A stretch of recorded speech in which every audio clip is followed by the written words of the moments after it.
అన్న ఈ రోజున యువత గాని, లేకపోతే కష్టపడి పని చేసుకుందాం అనుకునే ఒక సగటు కూలీ గాని, పనులు లేక ఇబ్బందులు పడుతున్న పరిస్థితి. జగన్మోహన్ రెడ్డి గారు మాత్రం నేను మీ బిడ్డని అని చెప్తున్నారు.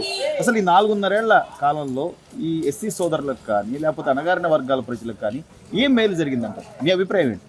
నేను ఫస్ట్ ఆఫ్ ఆల్ ప్రజలందరూ తెలిసిన విషయం ఏంటంటే నా ఎస్సీ నా బీసీ నా ఎస్టీ అంటున్నారు. 2019 ఎలక్షన్ అయిపోయిన దగ్గర నుంచి ఈ రోజు వరకు, కానీ ఈ రోజు వరకు ఎస్సీల మీద, ఎస్టీల మీద, బీసీల మీద ఎన్ని దాడులు జరిగినాయో ప్రత్యేకంగా చెప్పాల్సిన అవసరం లేదు. అందరూ చూస్తూనే ఉండరు. ఏ రోజైనా కానీ ఆ పరదాపుట్ట దాటి బయటకు వచ్చి ఒక దళితులు జరిగిన అన్యాయం కానీ, ఒక బీసీ జరిగిన అన్యాయం కానీ, ఒక ఎస్టీ జరిగిన అన్యాయం కానీ ఎప్పుడన్నా ఒక ప్రెస్ మీట్ పెట్టి ఆ పార్టీ తరఫున ప్రగాఢ సానుభూతి చెప్పాల్సిన అవసరం లేదు. కనీసం దానికి రెస్పాండ్ అయిన అవసరం అనేది చేసాడు. ఇది అన్యాయం, దీని మీద మేము చర్యలు తీసుకుంటామనైనా కనీసం చర్యలు తీసుకుంటాం. ఒక మాట మాట్లాడితే పోనీలో నా ఎస్సీ నా ఎస్టీ నా బీసీ అన్నందుకు మేము హ్యాపీగా ఫీల్ అవుతాం. ఓట్లేమో మాయి, బుద్ధులు మాకు, ముద్దులేమో ఆయనకి, పెళ్ళిళ్ళేమో మాకు అన్నట్టు ఉంది. ఇప్పుడు ఒక విషయం గమనించాలి, పవన్ కళ్యాణ్కి ఎన్ని పెళ్ళిళ్ళు అయితే నీకెందుకు? అది నీకు అనవసరమైన విషయం కాదు. చట్టరీత్యా ఆయన చేయాలని చేసేసాడు, అయిపోయింది. నువ్వు వచ్చేసి మన ప్రాజెక్ట్ ఎంతవరకు అయింది, ప్రజలకు ఎంతవరకు లబ్ధి పొందుతుంది, అట్టడుగు వర్గాల వాళ్ళు ఎంతవరకు పై డెవలప్ అయ్యారు, మన జాబ్లు ఎలా ఇచ్చాము, ఈ కదా నువ్వు చూడాల్సింది.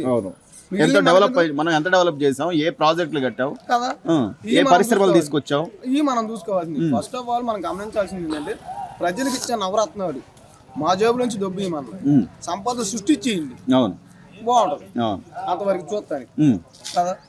మా జేబులో మాయో లాక్కొని మాకేతండి మేము ఎలా రెస్పాండ్ అవ్వాలి? కానీ అంటే నేను నవరత్నాలు చెప్పాను కదా, నేను అప్పు చేసి అయినా ఇస్తాను, లేదా ఆస్తులు తాకట్టు పెట్టి అయినా ఇస్తాను అంటున్నారు. కానీ జగన్మోహన్ రెడ్డి గారు మీరు అన్నట్టుగా సంపద సృష్టించో, ఉద్యోగాలు కల్పించో, లేకపోతే కొత్తగా పెట్టుబడులు పెట్టేలాగా చేసో ఇవేం లేవు.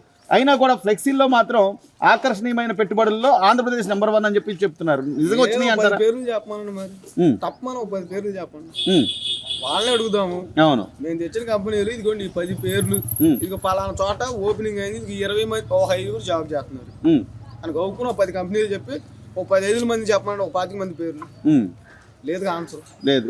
దీనికి తోడు మేము మొత్తం రాష్ట్రం అంతా పేదలందరికీ ఇల్లు పంచాం, మేము ఇల్లు స్థలాలు ఇచ్చేసాం అంటున్నారు. నిజంగా ఇచ్చిన ప్రతి స్థలం, లేకపోతే ఆ సెంటున్నర స్థలాలు ఇల్లు కట్టుకునే స్తోమత ఉందన్న ఈ రోజు ప్రజలకి? అన్న ఫస్ట్ ఆఫ్ ఆల్ ఇల్లు కట్టుకునే స్తోమత అనేది పక్కన పెట్టుకుందాం, ఆ ఇల్లు అనేది పక్కన పెట్టుకుందాం, ఆ స్థలం గురించే మాట్లాడుకుందాం.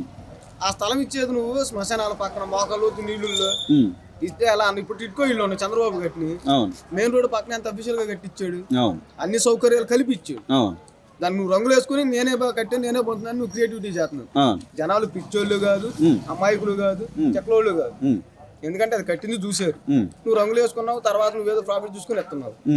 అలానే స్థలాలు కూడా కొంచెం సదుపాయాలు ఉన్న ప్లేసులు జనం అప్రిషియేట్ చేస్తారు. కానీ మరి ఇన్ని తెలిసిన సామాన్య ఓటర్ కానీ, లేకపోతే చదువుకున్న వ్యక్తి కానీ 2019లో ఎలా బోల్తా పడ్డారన్న, ఎలా చేశారంటారు? అంటే బోల్తా పడ్డారు అంటే అక్కడ ఒక విషయం మీరు గమనించాలి. ఒక్క అవకాశం చూద్దాం, యంగ్ పర్సన్ కదా అన్నట్లు ఆలోచించే, కానీ ఎంత తొక్కలకు కానీ తెలియదు కదా జనాలకి. ఇప్పుడు నేను బట్టిన కుందేలకు 3 కాళ్ళే నేనంటే ఎలా జరిపోయింది? 5 కోట్ల ఆంధ్రులు జనం, ఇది 5 కోట్ల మంది కలిసి నిన్ను ఎన్నుకున్నారు. నీ ఫస్ట్ పతనం ఎక్కడ బిగినైందంటే మన ప్రజావేదిక పడగొట్టినప్పుడే నీ పతనం మొదలైంది. మరి ఇప్పుడు పక్కన ఉన్న రేవంత్ రెడ్డి ఉన్నాడు, దాన్ని ప్రజాభవన్ గేట్ల వరకే తీసాడు, ప్రజా దర్బార్గా చేసాడు. అది ఎంతమందికి ఉపయోగపడుతుంది?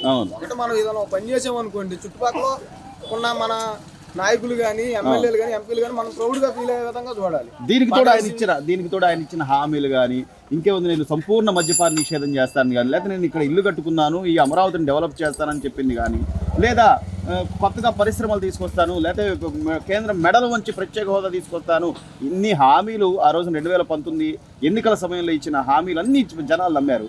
ఇప్పుడు ఇంకో కొత్త మేనిఫెస్టోతో రాబోతున్నారు అంటున్నారు. నిజంగా ఈసారి మేనిఫెస్టో నమ్ముతారు జనాలు? ఉన్న మేనిఫెస్టోలే చేయలేదు పూర్తిగా, 99% చేశారని చెప్పుకుంటున్నాడు ఆయన. ఇప్పుడు నేను నిన్న చూసిన ఫ్లెక్సీలో వైనాట్ 175 జగన్ ఎందుకు కావాలని అడుగుతున్నారు. ఎందుకు కావాలంటే మనం నాశనం అయిపోవటానికి కావాలి, ఫస్ట్ పాయింట్.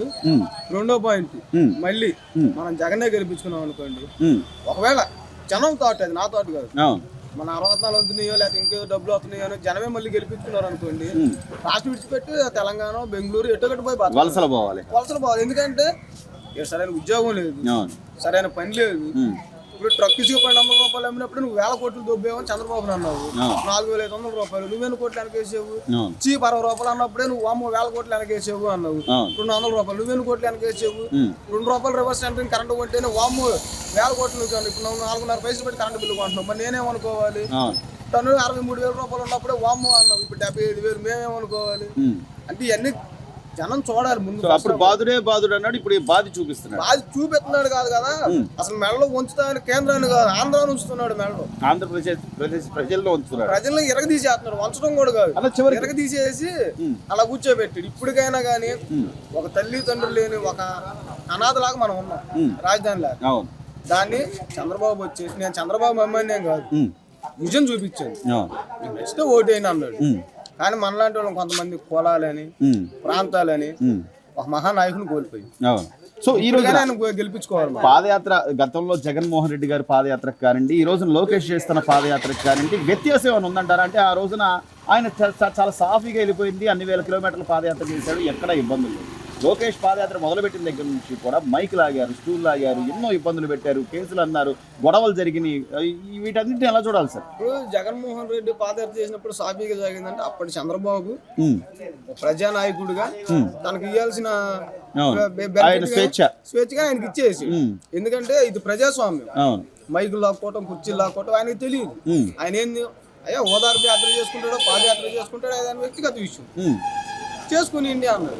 ఇంకోటి ఏంటంటే ఆయన వెళ్ళే ప్లేస్ లో కొంచెం రోడ్డు కూడా లేకపోతే అప్పటికప్పుడు డస్ట్ తో వచ్చి మట్టి దాన్ని చదువు చెప్పి రోడ్డు ఇచ్చేది.